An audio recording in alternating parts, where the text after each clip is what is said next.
Welcome back to the news at 10.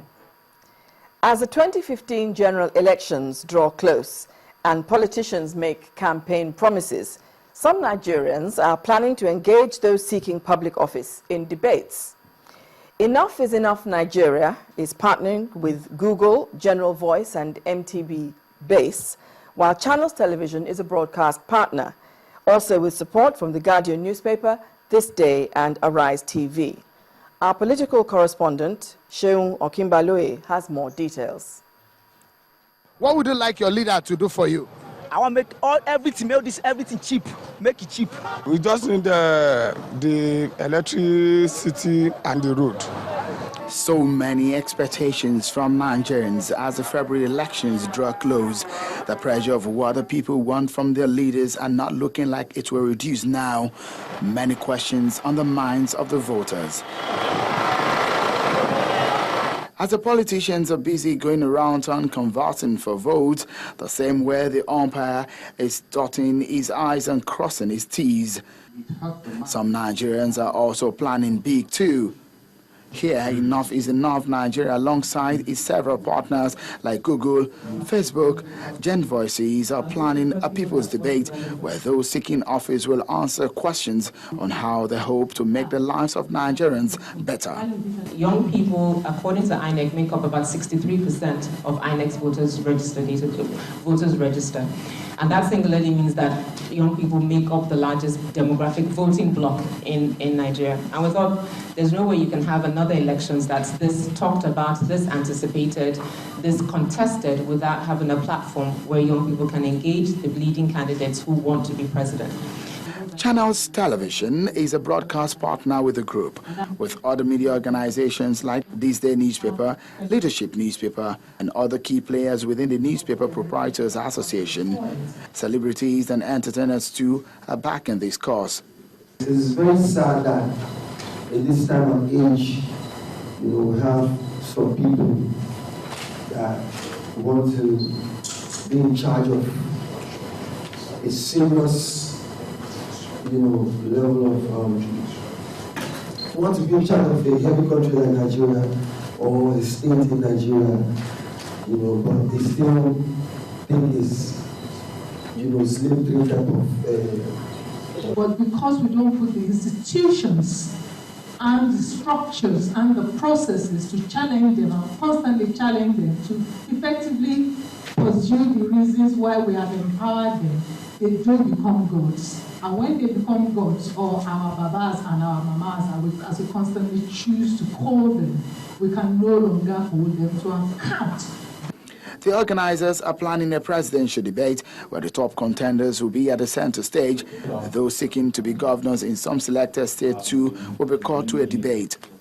With this platform, the stage is gradually looking up as the people are ready not only to ask questions, but to make their elected officials accountable.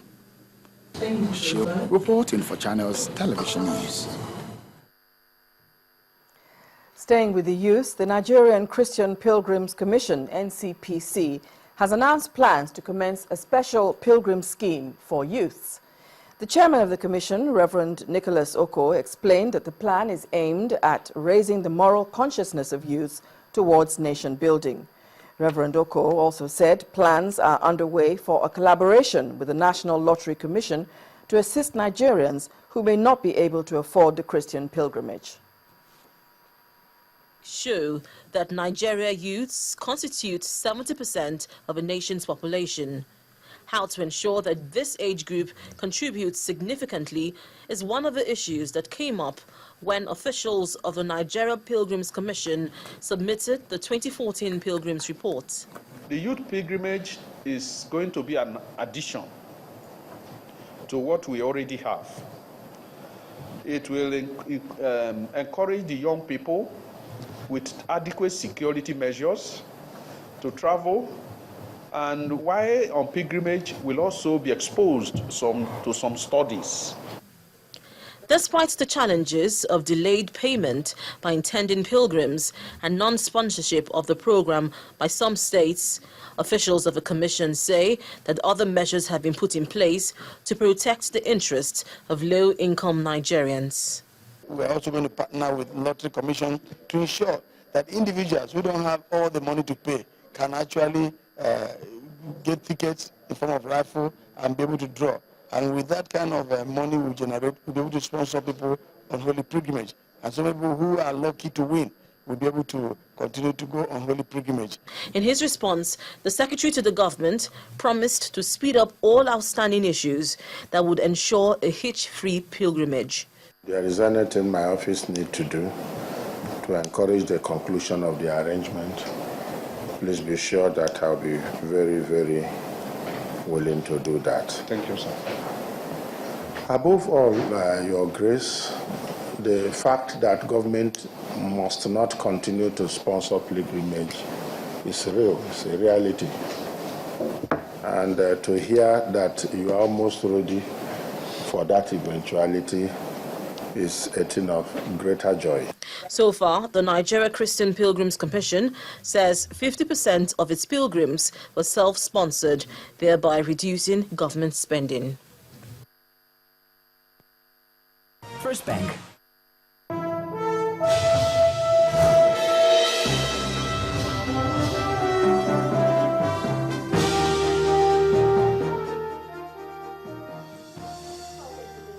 I'm Anne Nwawadu. African investors have been advised to invest in Africa with a view to impacting lives in the continent. Some panelists in Lagos at the Africa Sustainability CEO Business Roundtable, organized by the Nigerian Economic Summit Group in collaboration with the United Nations Global Compact, shared this view. At the event, business owners were also encouraged to work with African leaders to be the continent's agents for change. What the Africa strategy is trying to do is to try and develop a vehicle for the global compact to engage with private business across the African continent. It is to make African businesses agents of our change rather than relying on un-African businesses to be agents of our change. It is to put Africans in the driving seat of the 2015 agenda. And lastly, putting sustainability at the center of Africa's development. In the past, it's been money at all costs, but it cannot be right. It cannot be right because sustainability is about the influence that companies and organizations have on their environment. And that cannot always be accounted for only by profits. You go beyond profits as to how, as companies, you impact the environment. As companies, you also not just keep the environment renewed, but also sustained and sustainable. The Monetary Policy Committee of the Central Bank of Nigeria begins its first meeting for the year 2015 today. The committee will consider the domestic and international economic and financial conditions in order to implement policies that will influence the Nigerian economy. Analysts expect the committee to keep liquidity tight to support the Naira, which has been hit by fallen oil prices. And at the end of its last meeting in November 2014, the MPC increased the monetary policy rate to 13% from 12%. In the meantime, the Naira closed at 187 Naira 10 kobo to the dollar at the interbank forex market today. The Naira fell 3.6% to a record low of 191 Naira 85 kobo to the dollar before recovering some ground after the central bank, two domestic banks and an energy firm sold dollars to end users. The Naira has traded well outside the Apex Bank band of 168 Naira to the dollar and has dropped by about 3.5% this year. Last year, the local currency fell by 13.2%. Meanwhile, Nigeria's foreign exchange reserves as of January 15 stands at $34.50 billion. Positive sentiment dominated the first trading day of the week as NSE key indicators rose by over 2.5%. BC Adebayo reports the market breadth was positive as there were 32 stocks that gained while 15 stocks recorded price declines.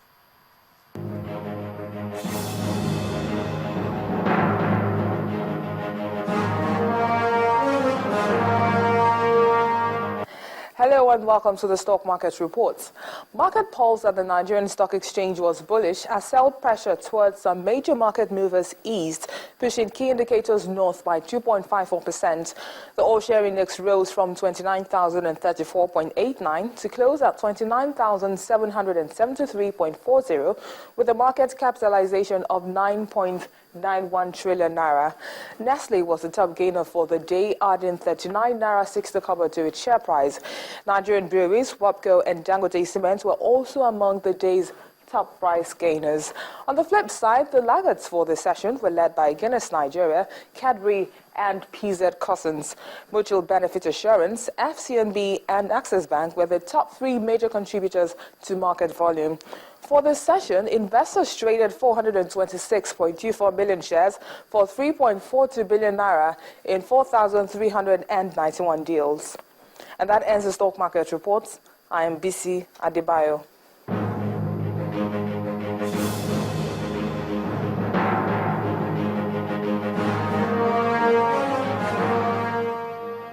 Thank you, Bissy. Meanwhile, the Petroleum Products Pricing Regulatory Agency has slashed the ex-depot price of fuel from 81 naira 55 kobo to 77 naira 66 kobo per litre. The ex-depot price is the cost of petrol when it hits the shores of Nigeria from where it was purchased. The PPPRA says the reduction became necessary following the federal government's announcement of a reduction in pump price of fuel from 97 naira to 87 naira per litre on Sunday.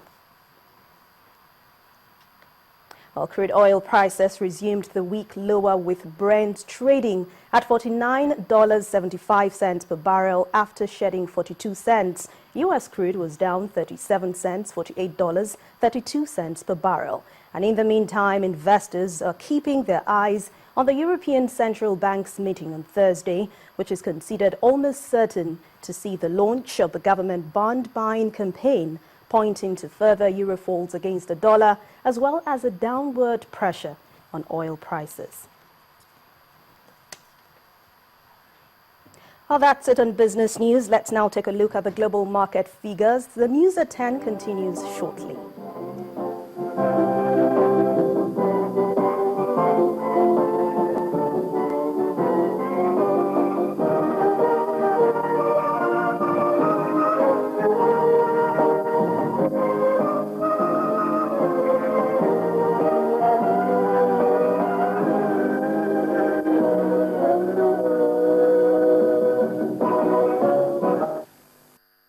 First Bank. Going back to the new pump, compliance levels vary from state to state. While many have welcomed the development and called for stiffer sanctions for erring stations, others think the 10 naira difference is of little significance to their bottom line. If there is one area of our national development that strikes a harmonic chord in every citizen, it will be issues around oil and gas and, by extension, the pump price of fuel at filling stations. Events of the past are instructive about effects of pricing, and so when there is no panic buy around festive seasons, the new year is welcomed with anxiety over any possible increment. Days have gone by in the new year, and rather than an increase in pump price, petrol is to sell for 87 naira per litre, down by 10 naira. I thought that the filling stations will not carry the order immediately, but to my surprise, I came to filling station just now, and I saw that they've reduced to 87. Like what should have happened following any possible increase, compliance to reduction has been mixed for most city centers across the country. I think it's one of the best things the government can do for the masses, for people who have low income can be able to buy fuel. I'm feeling bad because they haven't go to the current price now. In Rivers State, it's a mixed reaction, and only a quick implementation of the new price will suffice. I have just bought a fuel. I'm still at that price because I look at the meter, it's still at 97. Some Kaduna residents think it's a political score, while others are really happy. Very, very early in the year, 2015, we're buying fuel at 87 naira. It's beautiful. NNPC and total stations on Onitsha Road in Imo State are the only compliant stations.